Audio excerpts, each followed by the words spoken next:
I'm Todd Wilson, the host of this Multipliers Pathway video. In today's session, I had a difficult time entitling this session. I'm calling it Culture Problems, but under that, we're really going to talk about the stewardship of our time, talent, treasure as it relates to the problems that limit our reproducing cultures. Life is filled with problems to solve and opportunities to seize. Are constantly having to have a balancing act that just causes us to have to be good stewards of the time. There's tons of good opportunities. There's tons of problems to solve. The issue is how we prioritize those things to really get the most effective use and results from what we do. I want to jump right in and in this session start with what I call the bell curve of life. In the book of Ecclesiastes, we see that everything has a season. There's a season for addition. There's a season for subtraction. There's a season for growth, a season for decline, but everything has a season. If we really think about it, this applies to anything in life. It's the way God made things. Physically, our bodies, we're born, we grow, we eventually decline and die. The same is true of businesses, and the same is true of churches.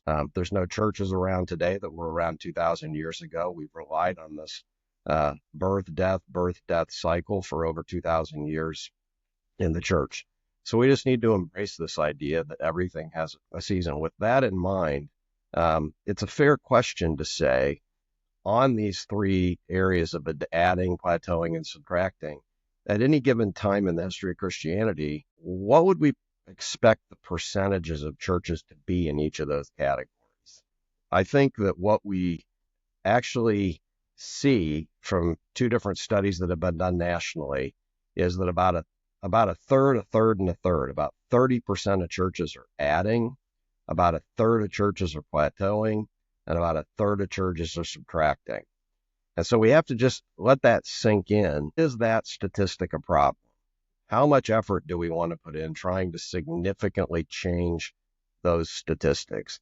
I think if we could go back and look from the beginning of Christianity, I don't care what the model is, a micro model, a house church model, a mega church model, at any given time in history with any kind of model, I think we would probably see this 1/3, 1/3, 1/3 split. What is kind of an ornery problem for us is what you see on this graph is a successive cycle of life curves. What really happens for us in the church is our churches are born, they grow, and at some point they will run into barriers. Consultants like Carl George, Lyle Schaller, Bill Eason, it's well documented and written. There are known growth barriers in churches. Each of these plateaus you see on this graph represent a growth barrier. And what happens is our church comes up on a growth barrier, and we do everything we can to try to break through and break out into a new life cycle from that. Sometimes that doesn't happen, and the church starts to decline and eventually dies. If we're fortunate, we break through the growth barrier, and guess what's waiting for us? Another growth barrier. In fact, if your church just continually grows, you're going to hit successive growth barriers, one after another after another. What you can hold absolutely as a truth is you're always going to run into the next growth barrier. But it's also a truth that our churches will eventually die. Your church will hit a growth barrier at some point that's just insurmountable. I call that the insurmountable barrier. We need to embrace this truth that one day our churches are going to not exist, and what's going to continue is hopefully the ripple effect of what's happened in the church after the church is gone. And that's through the mobilization of people, the planting of churches. But just think about the scorecard of how people are going to measure success in your church after your church is no longer around. I think there's three stewardship truths that we can take from this. Truth number one is that the reality that my church will eventually die is not a problem to solve. It's just a truth. My church is going to die. I can't take that as a problem to solve. Truth number two, the opportunity to seize is how best to steward the time we do have to create a legacy impact that ripples beyond the life of our church. Let me say that again. If our church is going to die, then the stewardship opportunity we have is how do we best use the time that we do have now to have a ripple effect beyond our church. Truth number three here is that the most critical problems that we must face are the things that hinder our ability to be the best stewards of the time we do have. And that's what I want to cover in the rest of this video. This idea that there's always problems to solve, there's always opportunities to seize, and let's just make the assumption in this Multipliers Pathway journey, you're here because you want to seize the opportunity of a more abundant vision for church planting, and you want to accelerate that vision beyond just simple growth in the church. Let's just assume that's the opportunity you want to seize. Then we have to face the idea that we do have some problems that hinder us from getting there. You all are familiar with culture. Your church has a culture, and there are issues, there's tensions, there's things that keep us from having a culture that will let us be strongly reproducing and planting lots of churches. There's been 2 national studies done, and that's where I want to start. 2 national studies that impact this conversation in our Multipliers Pathway. In the first study, this is one of church planting, of what percentage of U.S. churches are reproducing. That study found that less than 7%, we'll call it less than 10%, of churches are reproducing and have a reproducing culture. It went on to conclude that virtually no churches are multiplying. And we'll see in a later video and throughout this Multipliers Pathway, that's not surprising. If we have a low number of churches reproducing, we shouldn't expect to see multiplication happening, as healthy reproduction is the precursor to multiplication. In the second national study, which was a disciple-making culture study, it found that less than 5% of U.S. churches have a relational disciple-making culture.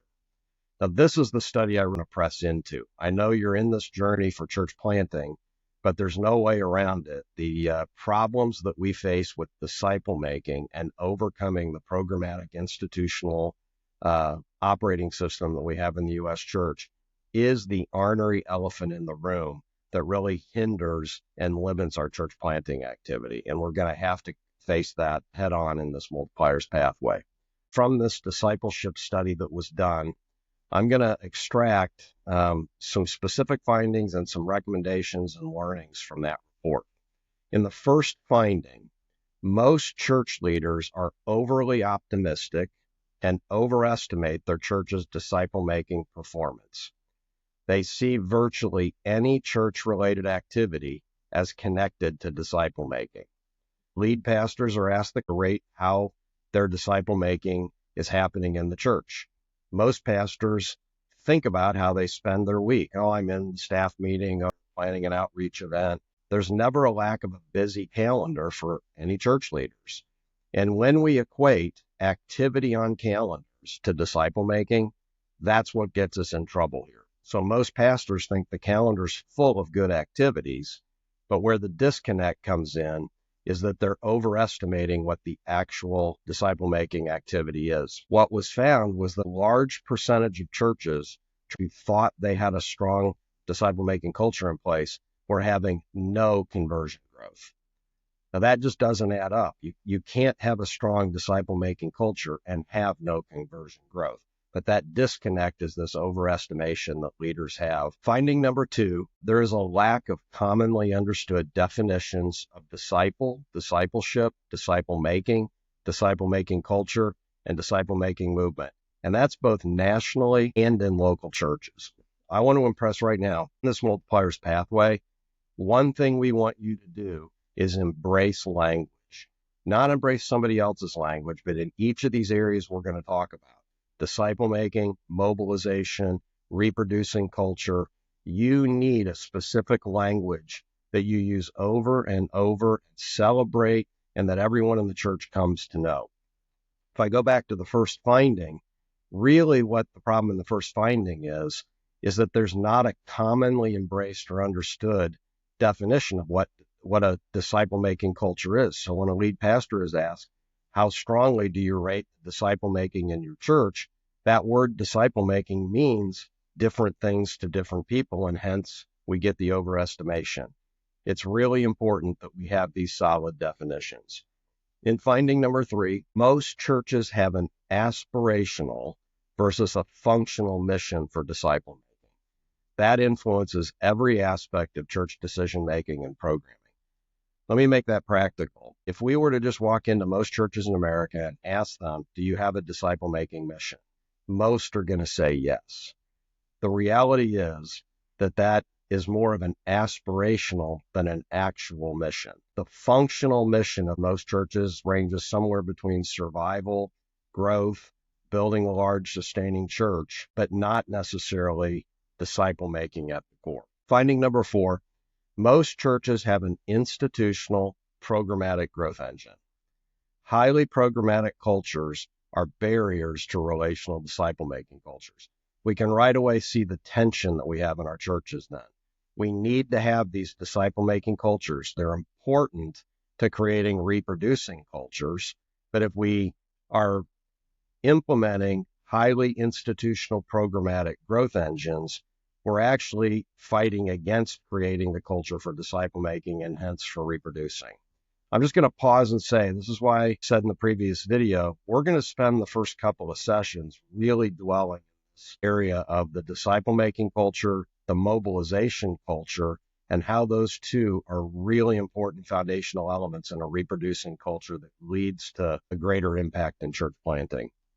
The 5th finding is that staff, elders, and key leaders are generally not modeling relational disciple-making that has multi-generational reproducing results. Many leaders are good at first-generation discipling their kids, maybe discipling staff, but there is a difference in what this study finds between making disciples and making disciple makers.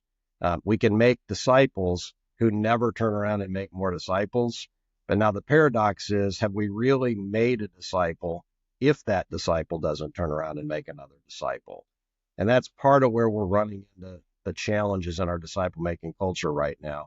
We may optimize conversion strategies to make disciples institutionally, programmatically, but by doing it institutionally, programmatically, we're not making disciple makers who turn around and make more disciples.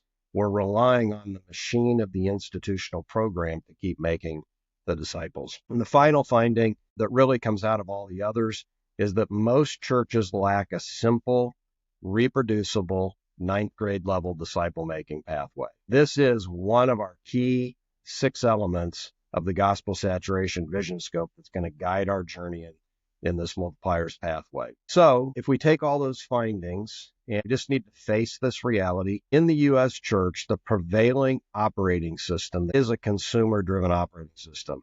You'll have a supplemental video in the future on this consumer-driven operating system, so I won't go into all the issues on it now. But there are some key tensions that shape our culture, whatever culture we put in place because of this consumer-driven operating system. So let me run through these 6. The first is that the consumer-driven operating system puts us in a scarcity posture rather than an abundance posture. That drives many of these others then. We value accumulation over deployment scorecards. Most of our scorecards have to do with accumulating, not sending. Third, growth is valued over a saturation vision. Our end game becomes growing large, sustainable churches rather than gospel saturation that penetrates the cracks and crevices of society. Related to that is that we become growth-driven rather than having multiplication-inspired values. And again, a value is not what we do. A value shapes how we do everything we do.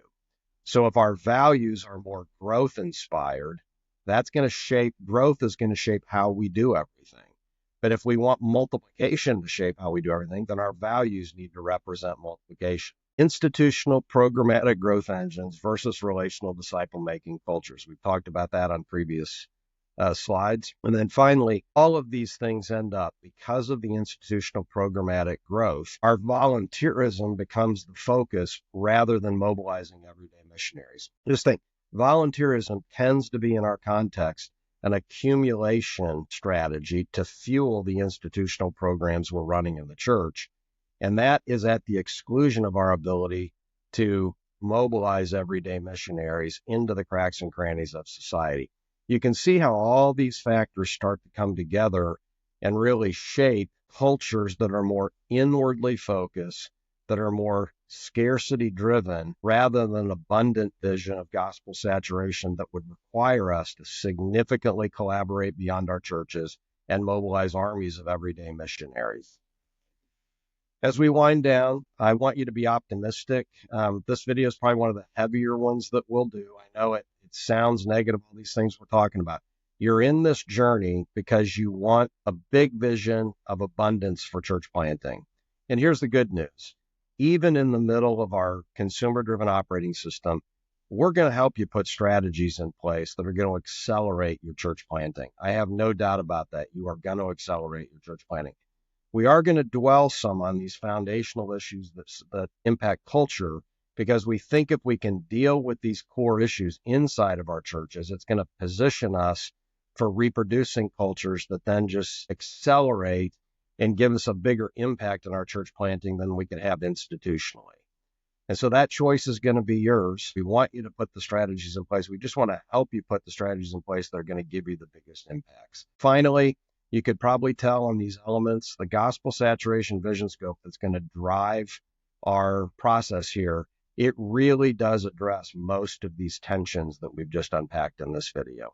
So buckle up and let's jump into this ride. There's several more videos for you to watch before we get to our first live session together. So thank you for the time.